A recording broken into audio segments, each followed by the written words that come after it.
Apesar do IPCA de setembro ter vindo levemente abaixo do esperado, tá? E a gente tem acompanhado as leituras dos IPCAs, né? E de fato vem tendo alguma desaceleração em métricas relevantes, né? Que são acompanhadas pelo Banco Central para definir os próximos passos da taxa de juros futuros, da taxa Selic, tá?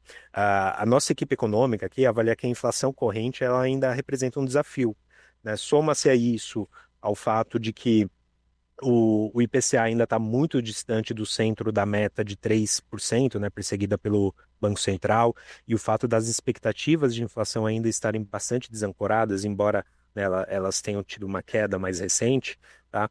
Tudo isso, na visão da nossa equipe, faz com que o Banco Central tenha mais cautela na condução da política monetária e perspectiva de manutenção da Selic ainda elevada por um bom tempo, tá?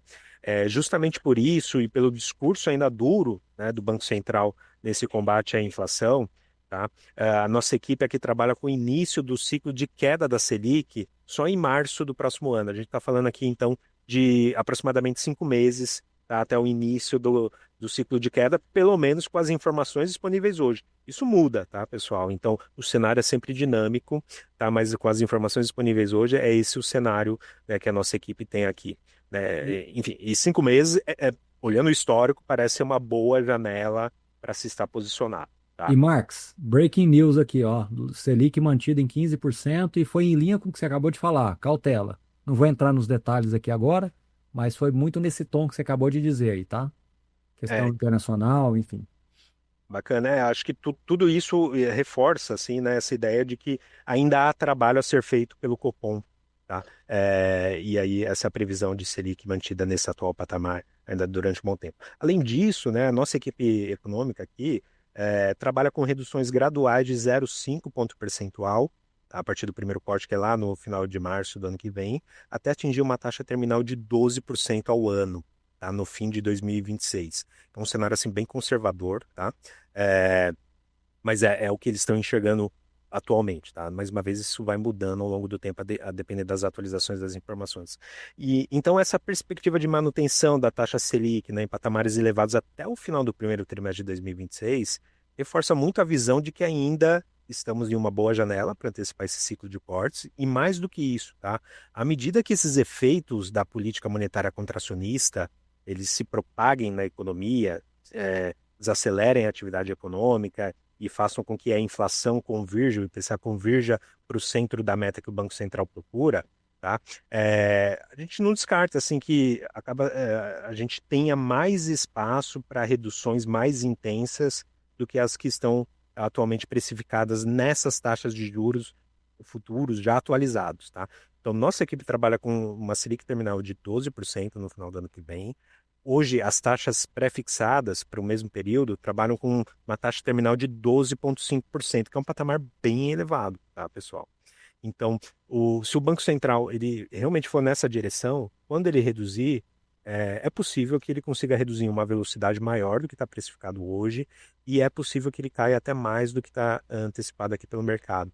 E aí a gente tem, eventualmente, pode ter novas rodadas de valorizações, tá? E esse gráfico aqui mostra justamente isso. Olha que interessante. A gente pegou aqui as expectativas do mercado durante o primeiro corte de juros. Então, supondo que o corte fosse hoje, né? O que o mercado espera nessa data de hoje para a trajetória futura da Selic? Né? E aqui a gente pega as taxas de mercado, os juros futuros, tá, em vermelho, e o Focus, né, que são as previsões dos economistas, em cinza. E o fato é que, exceto no último ciclo, em todos eles, o mercado sempre subestima a queda de juros, tá? Então, no primeiro corte aqui, por exemplo, né, em 2005, o mercado esperava, né, que se terminaria a Selic lá em torno de 15%, o Banco Central entregou foi bem abaixo disso, foi mais próximo de 10%. Aqui, a mesma coisa, né? Aqui também, né, o Banco Central conseguiu entregar muito mais do que se ventilava ali na época, tá? Aqui também. Exceto no último ciclo de cortes, de novo, que o mercado esperava que a Selic terminal seria menor, né, do que ela efetivamente foi. O Banco Central teve até que subir a Selic para os atuais patamares, tá?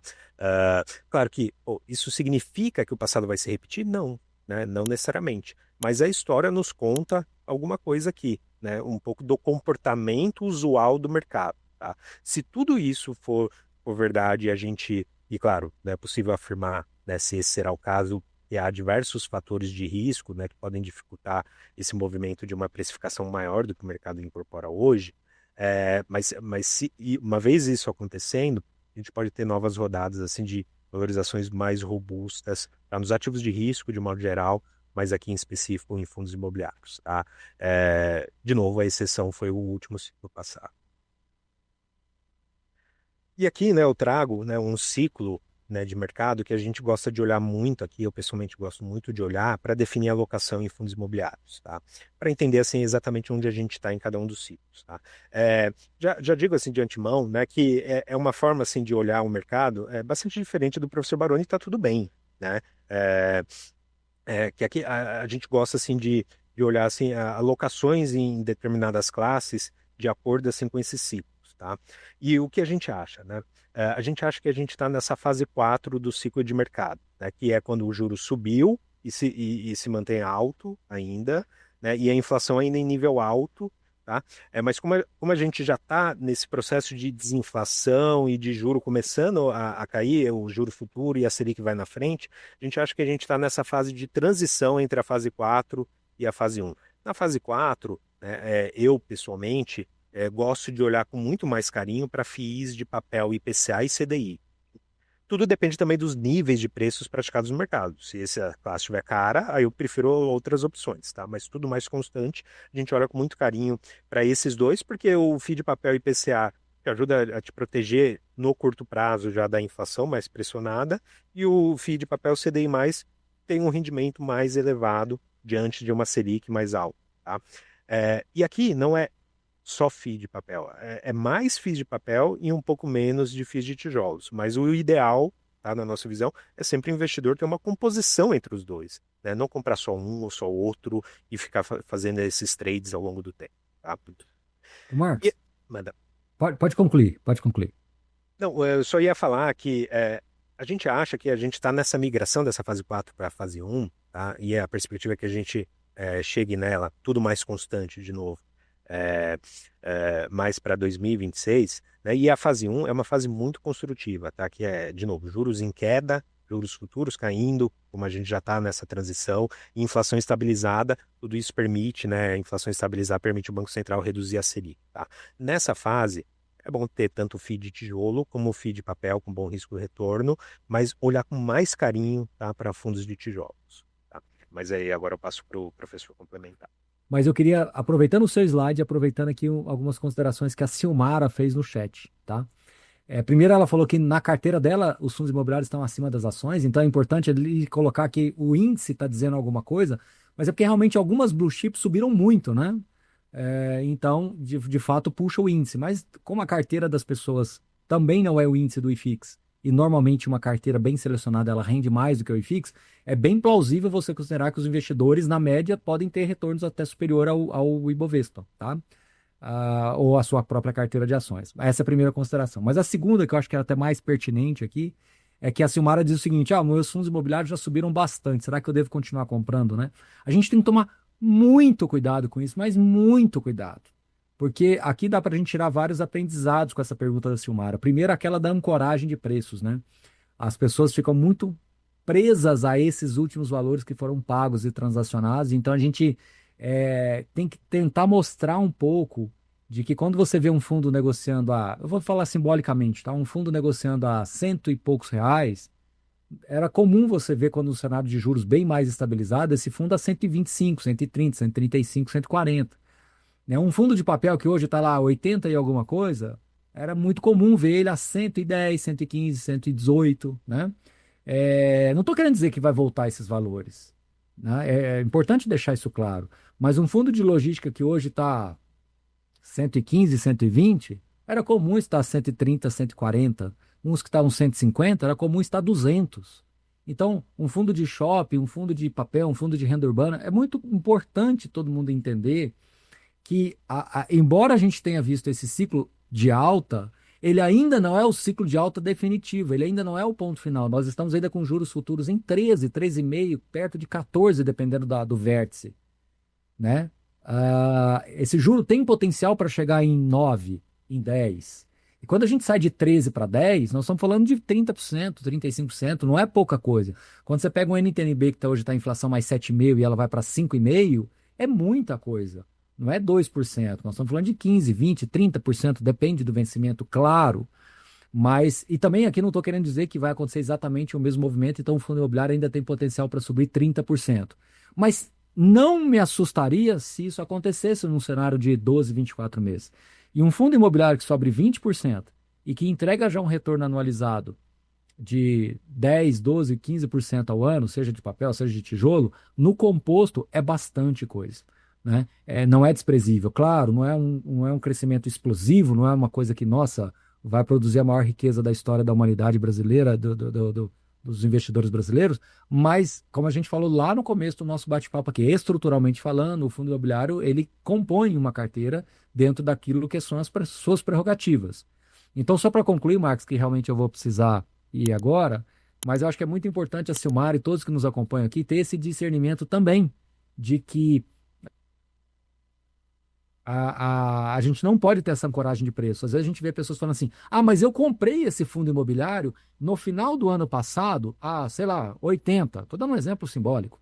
Hoje ele já está 90. Eu já estou pagando caro demais. Será que eu devo continuar comprando? Mas espera um pouco. Se esse cenário de juros se materializar minimamente, esse fundo é 110, é 105, entendeu? Eu estou falando aqui números simbólicos, pessoal, não é de nenhum fundo específico, é simplesmente para trazer essa visão para vocês.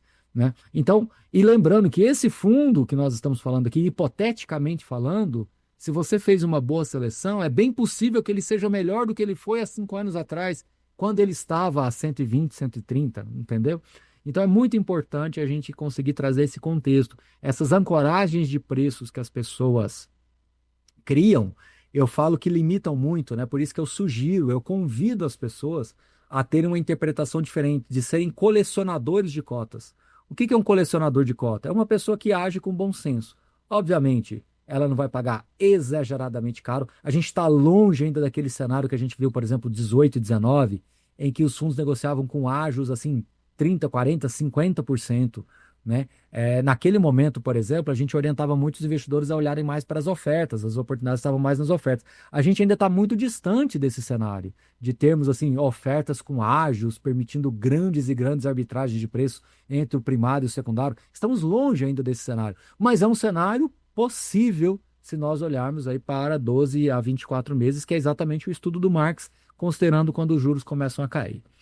Eu acho que tudo isso é uma grande aula, porque permite com que a gente não esteja aqui olhando para, né, assim, a gente não consegue saber exatamente o que vai acontecer no futuro, mas quando a gente olha para o retrovisor, a gente consegue aprender muita coisa. E como nós estamos falando de investimentos cíclicos, existe uma boa probabilidade de acontecer algo semelhante, equivalente, não é exatamente igual, né? Como o Marx colocou, o cenário de juros. Todo mundo prevendo 12, 12,5, algumas coisas 13, mas existe a possibilidade de ser 11? Existe. Ela não é desprezível, porque a história já nos mostrou que há 4, 5 vezes para trás isso aconteceu. E se isso efetivamente acontecer, imagina a gente terminar o ano de 2026 com juros em 10,5, 11, para investimentos de renda variável, leia-se fundos imobiliários, seria excelente. Então, esses preços que a nossa colega Silmara está supostamente achando que estão caros, talvez não estejam longe de estar caros, né? Bom, então, continuando aqui, pessoal, é exatamente o que o professor Baroni comentou na fala dele. E eu vou mostrar já já que está longe, tá, do mercado estar caro no atual momento, tá? Apesar dessas altas alturas. Muito bem, então expliquei aqui a fase 4 e a fase 1. A gente acredita que a gente está caminhando gradualmente aqui para essa fase 1, que é uma fase muito mais construtiva para fundos imobiliários. Mas melhor do que falar é ilustrar, tá? Então, nesse gráfico aqui, tá, a gente tem o IFIX papel e o IFIX tijolo e a taxa pré-fixada de 3 anos nesse recorte aqui entre 2018 e 2019, tá? Esse recorte a gente passou pela fase 1, né, que de novo é uma fase que ela é mais construtiva, porque ela é juros em queda e inflação estabilizada, tá? E o que a gente percebeu aqui, né? A gente percebeu que nesse horizonte aqui analisado, tá? tá? O IFIX tijolo, ele teve uma valorização aqui de 35%, tá? Ou seja, uma valorização bastante expressiva, tá? A taxa pré-fixada, ela caiu, chegou aqui abaixo de 5, tá? Isso é pré-pandemia.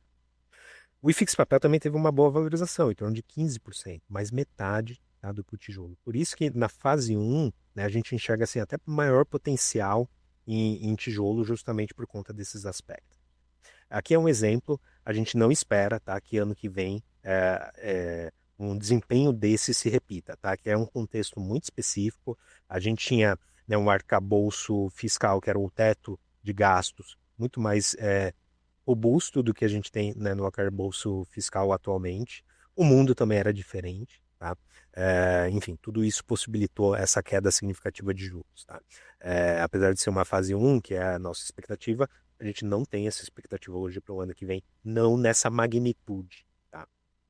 Que é um exemplo de fase 3, né? Já pegando aqui a pandemia, né? A gente viu o juro pré-fixado aqui em preto disparando, né? Subiu ali, né, em torno de 4 até 14, uma alta significativa, tá?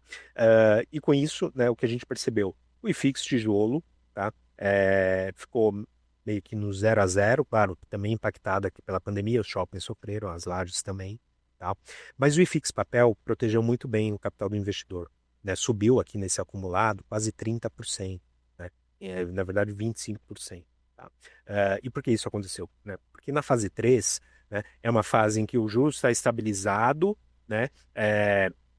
Né, ali subiu e estabilizou, e a inflação, né, estabilizada, mas começando, né, a subir aqui. Perdão, a fase 3 é essa, né? Juros estabilizados e inflação crescente, né? Foi exatamente o que aconteceu aqui, né? Quem lembra, né, o Banco Central reduziu a Selic a 2, a inflação começou a disparar, né, porque todos os bancos centrais do mundo reduziram muito os juros. Além disso, né, os governos fizeram muita expansão fiscal, né, porque ninguém saberia quais seriam os impactos, né, de todo mundo ficar em casa por conta da pandemia, quais seriam os impactos nas economias, e isso se traduziu depois em inflação, né? Não à toa a gente teve lá no ano de 2021, 2022, inflação IPCA de 10%, né, nessa ordem de magnitude, né? Então, nessa fase 3 a gente gosta, né, com os juros, inflação crescente, menos fundos de tijolos e mais FIIs de papel, principalmente IPCA+, porque ele te protege da inflação. Foi exatamente o que aconteceu aqui. Os FIIs de papel dão a correção monetária na mão do investidor, então consegue proteger mais rapidamente. Os fundos de tijolos levam mais tempo para trazer essa proteção. E aqui o início da fase 4, né, também um exemplo, né, finalzinho do ano passado a gente teve uma abertura da taxa pré-fixada, né, significativa. Justamente por isso, né, a gente teve todo aquele estresse de mercado, né, o qual o professor Baroni nos trouxe aqui. Nesse cenário aqui de fase 4, ninguém escapa, tá?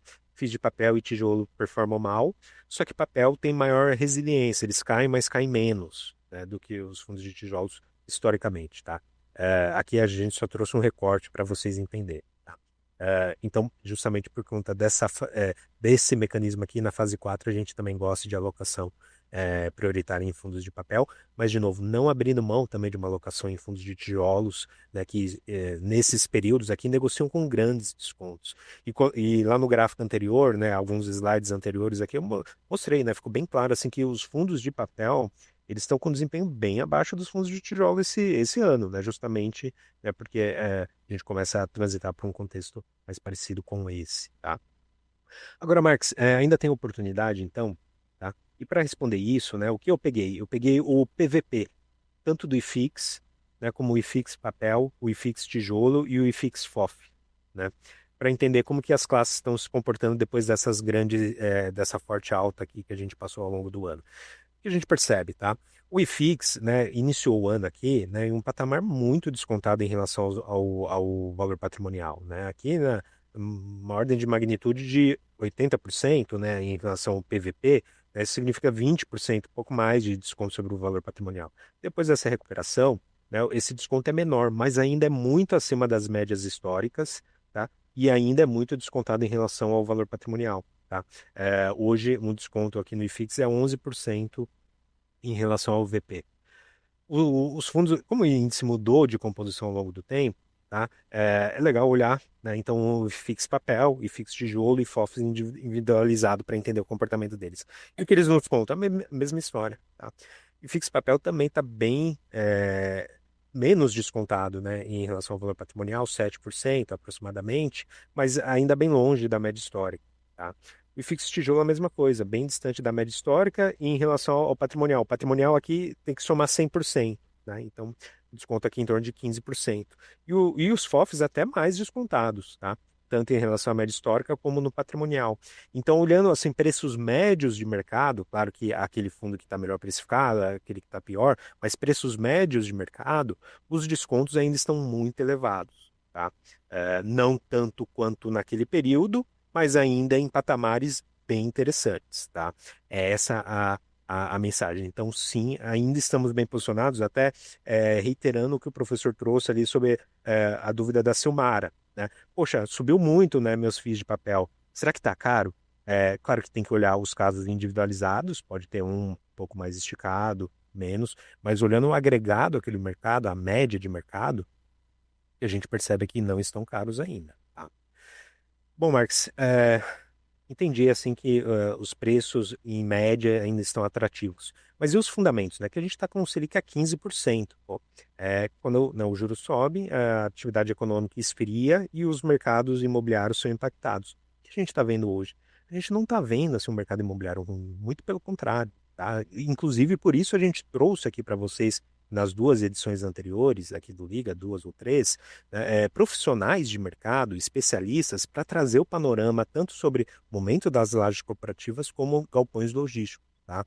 Então, os fundamentos setoriais, como a gente observou ali naquelas conversas, permanecem sólidos. Tá? Então, a taxa de vacância de condomínios logísticos no Brasil atingiu a mínima histórica, 7,5%.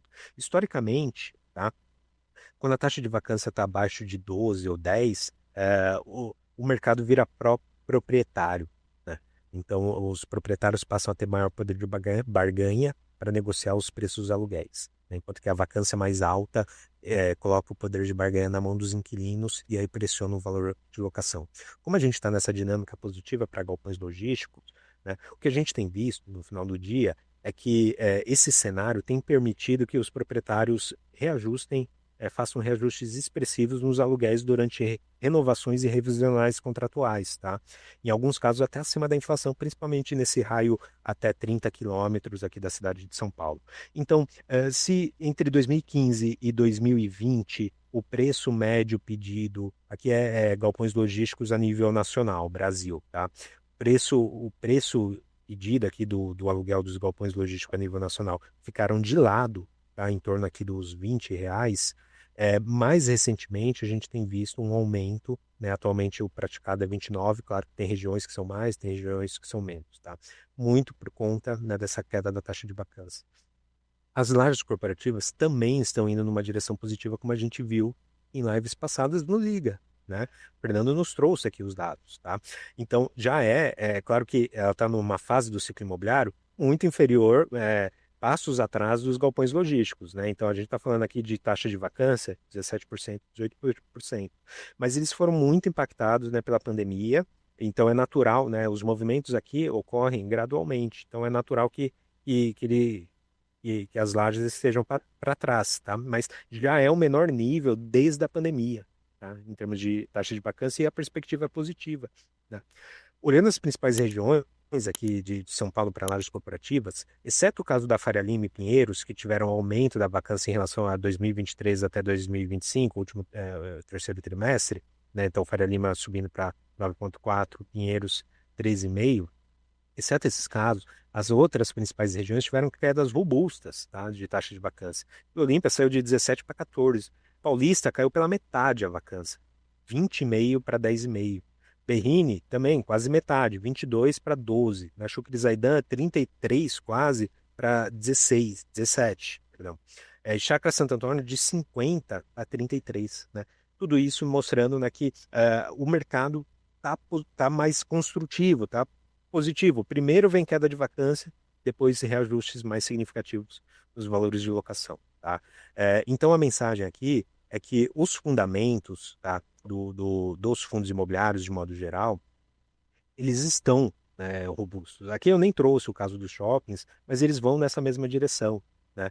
Embora os fundos imobiliários eles já não apresentem aqueles níveis de descontos observados, né, no final de 2024 e início desse ano, né, que foi um período marcado por distorções assim entre preço e valor sem precedentes, os preços permanecem em média atrativos, tá, em relação aos padrões históricos e em relação ao valor patrimonial, e mais do que isso, né, a atual dinâmica do mercado ela é sustentada por esses fundamentos setoriais muito sólidos, né?